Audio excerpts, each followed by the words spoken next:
One of these, I got a little obsessed with mine. In fact, I got a little obsessed with all my stuff. Have you ever wondered where all the stuff we buy comes from and where it goes when we throw it out? I couldn't stop wondering about that, so I looked it up. And what the textbook said is that stuff moves through a system from extraction to production to distribution to consumption to disposal. All together, it's called the materials economy. Well, I looked into it a little bit more. In fact, I spent 10 years traveling the world, tracking where our stuff comes from and where it goes. And you know what I found out? That is not the whole story. There is a lot missing from this explanation. For one thing, this system looks like it's fine. No problem. But the truth is, it's a system in crisis. And the reason it's a system in crisis is it's a linear system and we live on a finite planet. And you cannot run a linear system on a finite planet indefinitely. Every step along the way, this system is interacting with the real world. In real life, it's not happening on a blank white page. It's interacting with societies, cultures, economies, the environment. And all along the way, it's bumping up against limits. Limits we don't see here because the diagram is incomplete. So let's go back through. Let's fill in some of the blanks and see what's missing. Well, one of the most important things that's missing is people. Yes, people. People live and work all along this system. And some people in this system matter a little more than others. Some have a little more say. Who are they? Well, let's start with the government. Now, my friends tell me I should use a tank to symbolize the government, and that's true in many countries and increasingly in our own. After all, more than 50% of our federal tax money is now going to the military. But I'm using a person to symbolize the government because I hold true to the vision and values the government should be of the people, by the people, for the people. It's the government's job to watch out for us, to take care of us. That's their job. Then along came the corporation. Now, the reason the corporation looks bigger than the government is that the corporation is bigger than the government. Of the 100 largest economies on Earth now, 51 are corporations. And as the corporation has grown in size and power, we've seen a little change in the government where they're a little more concerned in making sure everything's working out for those guys than for us. Okay, so let's see what else is missing from this picture. We'll start with extraction, which is a fancy word for natural resource exploitation, which is a fancy word for trashing the planet. What this looks like is we chop down the trees, we blow up mountains to get the metals inside, we use up all the water, and we wipe out the animals. So here we are running up against our first limit. We are running out of resources. We are using too much stuff. Now, I know this can be hard to hear, but it's the truth, so we've got to deal with it. In the past 3 decades alone, 1/3 of the planet's natural resource base has been consumed. Gone. We are cutting and mining and hauling and trashing the place so fast that we're undermining the planet's very ability for people to live here. Where I live, in the United States, we have less than 4% of our original forests left. 40% of the waterways have become undrinkable. And our problem is not just that we're using too much stuff, but we're using more than our share. We have 5% of the world's population, but we're using 30% of the world's resources and creating 30% of the world's waste. If everybody consumed at US rates, we would need 3 to 5 planets. And you know what? We've only got 1. So my country's response to this limitation is simply to go take somebody else's. This is the third world, which some would say is another word for our stuff that somehow got on somebody else's land. So what does that look like? The same thing, trashing the place. 75% of global fisheries now are fished at or beyond capacity. 80% of the planet's original forests are gone. In the Amazon alone, we're losing 2,000 trees a minute. That is 7 football fields a minute. And what about the people who live here? Well, according to these guys, they don't own these resources, even if they've been living there for generations. They don't own the means of production, and they're not buying a lot of stuff. And in this system, if you don't own or buy a lot of stuff, you don't have value.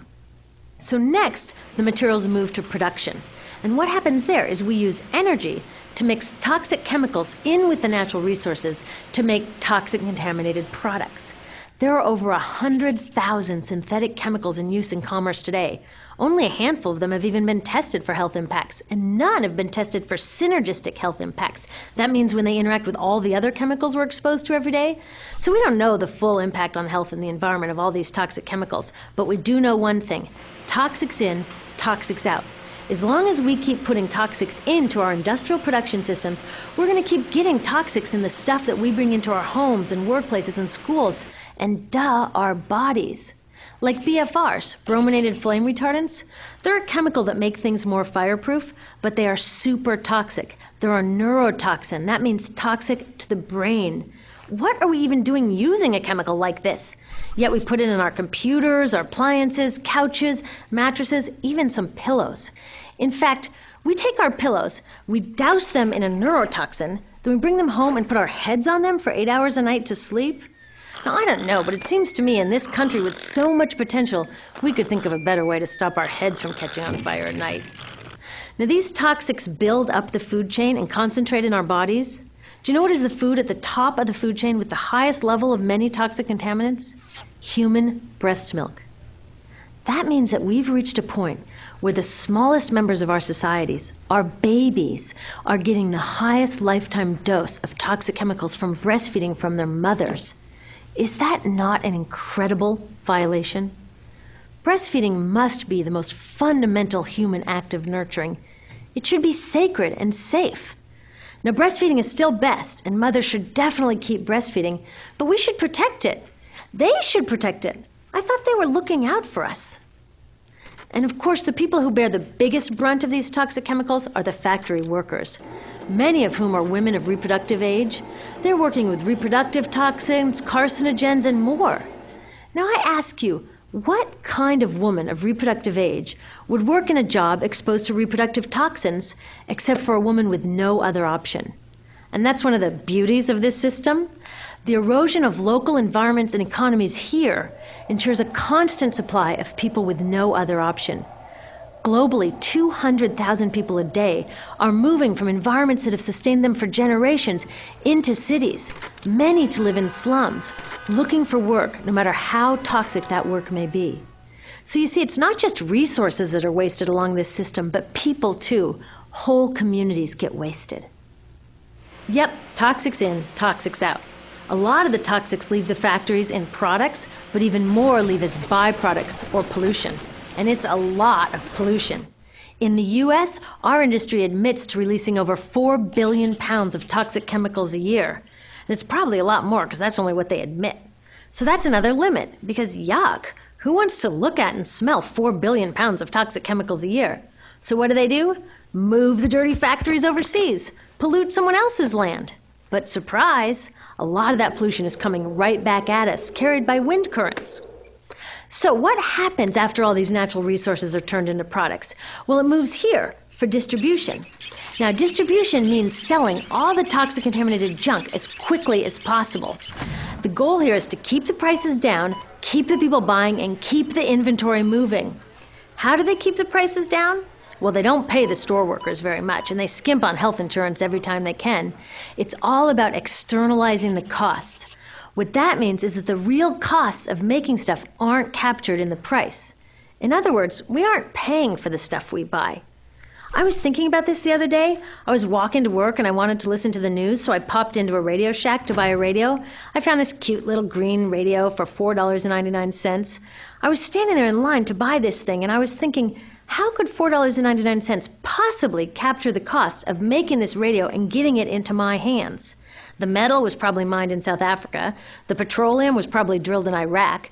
The plastics were probably produced in China. And maybe the whole thing was assembled by some 15-year-old in a maquiladora in Mexico. $4.99 wouldn't even pay the rent for the shelf space it occupied until I came along, let alone part of the staff guy's salary who helped me pick it out, or the multiple ocean cruises and truck rides pieces of this radio went on. That's how I realized I didn't pay for the radio. So who did pay? Well, these people paid with the loss of their natural resource space. These people paid with the loss of their clean air, with increasing asthma and cancer rates. Kids in the Congo paid with their future. 30% of the kids in part of the Congo have dropped out of school to mine coltan, a metal we need for our cheap and disposable electronics. These people even paid by having to cover their own health insurance. All along this system, people pitched in so I could get this radio for $4.99, and none of these contributions are recorded in any accounts book. That's what I mean by the company owners externalized the true costs of production. And that brings us to the golden arrow of consumption. This is the heart of the system, the engine that drives it. It is so important that protecting this arrow has become the top priority for both of these guys. That's why after 9/11, when our country was in shock, and President Bush could have suggested any number of appropriate things, to grieve, to pray, to hope. No, he said to shop, to shop. We have become a nation of consumers. Our primary identity has become that of being consumers, not mothers, teachers, farmers, but consumers. The primary way that our value is measured and demonstrated is by how much we contribute to this arrow, how much we consume. And do we? We shop and shop and shop, keep the materials flowing, and flow they do. Guess what percentage of total materials flow through this system is still in product or use 6 months after their date of sale in North America? 50%? 20? No, 1%. 1. In other words, 99% of the stuff we harvest, mine, process, transport, 99% of the stuff we run through this system is trashed within 6 months. Now, how can we run a planet with that level of materials throughput? It wasn't always like this. The average U.S. person now consumes twice as much as they did 50 years ago. Ask your grandma. In her day, stewardship and resourcefulness and thrift were valued. So how did this happen? Well, it didn't just happen. It was designed. Shortly after World War II, these guys were figuring out how to ramp up the economy. Retailing analyst Victor Lebeau articulated the solution that's become the norm for the whole system. He said, our enormously productive economy demands that we make consumption our way of life, that we convert the buying and use of goods into rituals, that we seek our spiritual satisfaction, our ego satisfaction in consumption. We need things consumed, burned up, replaced, and discarded at an ever-accelerating rate. President Eisenhower's Council of Economic Advisors chairman said that the American economy's ultimate purpose is to produce more consumer goods. More consumer goods?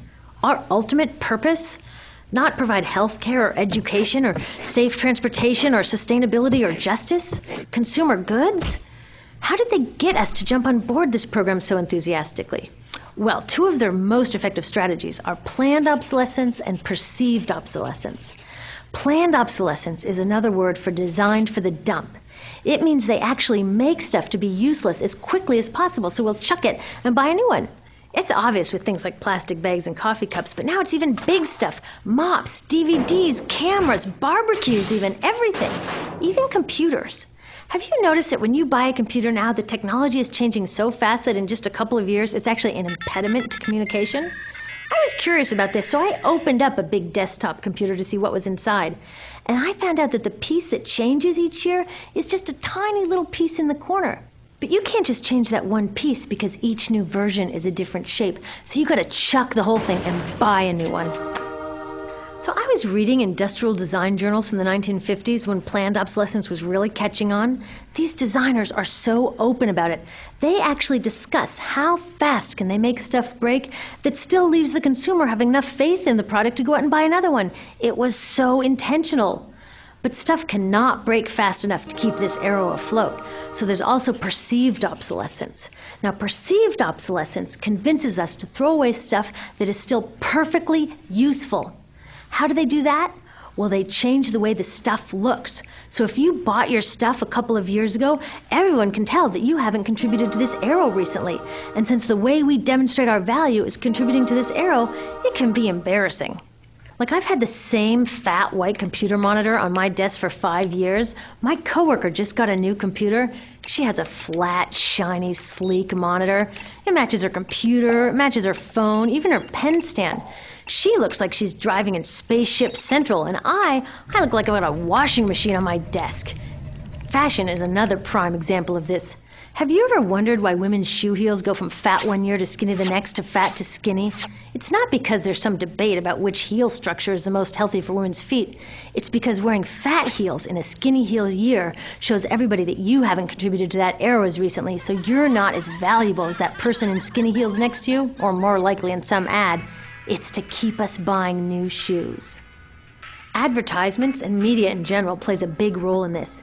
Each of us in the U.S. is targeted with over 3,000 advertisements a day. We see more advertisements in 1 year than people 50 years ago saw in a lifetime. And if you think about it, what's the point of an ad except to make us unhappy with what we have? So 3,000 times a day, we're told our hair is wrong, our skin is wrong, our clothes are wrong, our furniture is wrong, our car is wrong, we are wrong, but it can all be made right if we just go shopping. Media also helps by hiding all of this and all of this. So the only part of the materials economy we see is the shopping. The extraction, production, and disposal all happens outside of our field of vision. So in the US, we have more stuff than ever before, but polls show that our national happiness is actually declining. Our national happiness peaked in the 1950s, the same time that this consumption mania exploded. Interesting coincidence. I think I know why. We have more stuff, but we have less time for the things that really make us happy. Friends, family, leisure time. We're working harder than ever. Some analysts say we have less leisure time than any time since feudal society. And do you know what the two main activities are that we do with the scant leisure time we have? Watch TV and shop.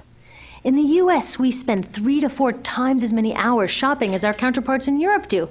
So we're in this ridiculous situation where we go to work, maybe 2 jobs even, and we come home and we're exhausted, so we plop down on our new couch and watch TV, and the commercials tell us you suck, so you gotta go to the mall to buy something to feel better, and then you gotta go to work more to pay for the stuff you just bought, so you come home and you're more tired, so you sit down and you watch more TV, and it tells you to go to the mall again, and we're on this crazy work, watch, spend treadmill, and we could just stop. So in the end, what happens to all the stuff we buy anyway? At this rate of consumption, it can't fit into our houses, even though the average house size has doubled in this country since the 1970s.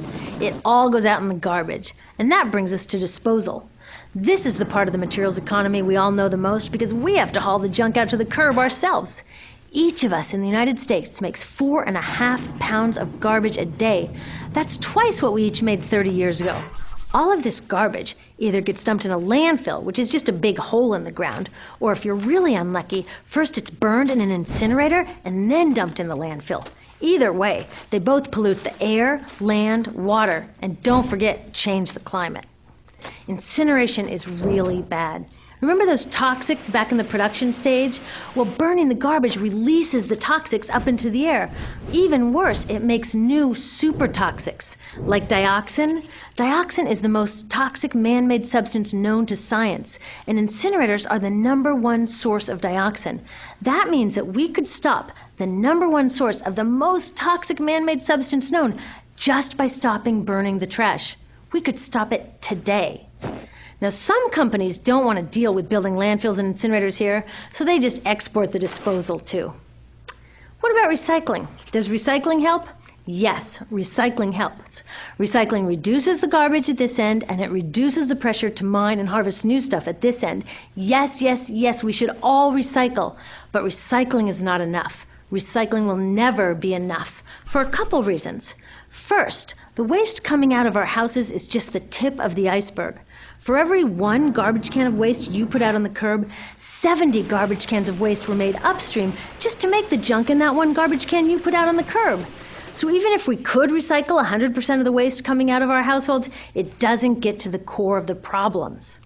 Also, much of the garbage can't be recycled, either because it contains too many toxics or it's designed not to be recyclable in the first place. Like those juice packs, where they have layers of metal and paper and plastic all smushed together, you can never separate those for true recycling. So you see, it is a system in crisis. All along the way, we are bumping up against limits. From changing climate to declining happiness, it's just not working. But the good thing about such an all-pervasive problem is that there are so many points of intervention. There are people working here on saving forests and here on clean production, people working on labor rights and fair trade and conscious consuming and blocking landfills and incinerators, and very importantly, on taking back our government so that it really is by the people and for the people. All of this work is critically important, but things are really going to start moving when we see the connections, when we see the big picture. When people along the system get united, we can reclaim and transform this linear system into something new, a system that doesn't waste resources or people. Because what we really need to chuck is that old school throwaway mindset. There's a new school of thinking on this stuff, and it's based on sustainability and equity, green chemistry, zero waste, closed-loop production, renewable energy, local living economies. It's already happening. Now, some say it's unrealistic, idealistic that it can't happen, but I say the ones who are unrealistic are those that want to continue with the old path. That's dreaming. Remember, that old way didn't just happen. It's not like gravity that we've just got to live with. People created it, and we're people too. So let's create something new.